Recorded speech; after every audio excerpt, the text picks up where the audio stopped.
Ал Қазақстан темір жолы ұлттық компаниясы өкілдері жиналған астықты ел ішінде тасымалдауға, сондай-ақ экспортқа шығаруға техникалық тұрғыда сақадай сай екенін мәлімдеді. Бидай тасымалдайтын 9700 вагон бар. Тек аймақтарда жүкті тиеу 2 тәуліктен 5 тәулікке дейін, кей өңірлерде тіпті 15 тәулікке дейін кешігіп жатыр дейді.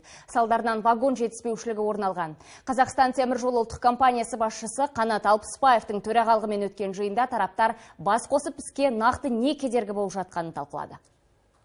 Биыл Қазақстанда 20 миллион тоннаға жуық астық жиналды. Енді өнімді әдеттегідей экспорттау жұмыстары басталады. Ішкі сұранысты толық қанағаттандырған соң жүзеге асатын шарада жүйелілік болмай тұр. Жүкті жөнелтушілер мен қабылдап алушылардың арасындағы келісімнің дұрыс жүрмеуі салдарынан кейбір порттарға вагондар жөнелтілмей қалған. Транспорттық қызмет көрсетудегі қиындықтар осыдан.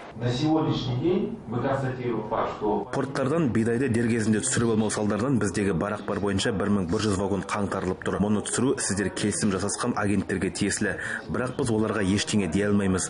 Осы уақытқа дейін бір вагон онда 2 рет барып келер еді. Қазақстан темір жолы жүк тасымал акционерлік қоғамы басшылығының ақпаратынша астық таситын 9700 вагон бар. Кәсіпкерлер 1 миллион 200 мың тонна өнімді тасымалдауға өтініш берген. Оның 836 мың тоннасы экспортқа шығарылмақ. Осайда 800 мың тонна астық тасымалдау жоспарланған. Егер жұмыс жоспарға сай жүрсе, ай сайын 1 миллион тоннаға дейін астық таситын мүмкіндік бар. Жиынға КТЖ Экспресс Шиппинг серіктестігі, Ақбидай терминал мен астық транс акционерлік қоғамының астық трейдерлер мен вагон операторлары қатысып, өз мәселелерін ортаға салды. Сегодня основная проблема задержки. Ақтау порты арқылы Иранға жөнелтілетін астық портта тұрып қалды. Әрі қарай экспедиторлар немесе тауарды қабылдап алушылар айналысуы керек. Олардың өз кемелері жоқ. Ираннан кеме келгенше күтеді. Салдарынан 1110 вагон қаңтарылып тұр. 610 вагон астық транстың меншігінде. Компания басшысы кәсіпкерлермен қатар трейдерлерде де қатысатын осындай жиын барлық аймақтарда өткізілетінін мәлімдеді. Ұлттық жүк тасымалдаушы компания тараптарымен тиімді диалог құрып, жаңа маусымның астығын сапалы түрде жеткізуге әркез дайын екенін айтты.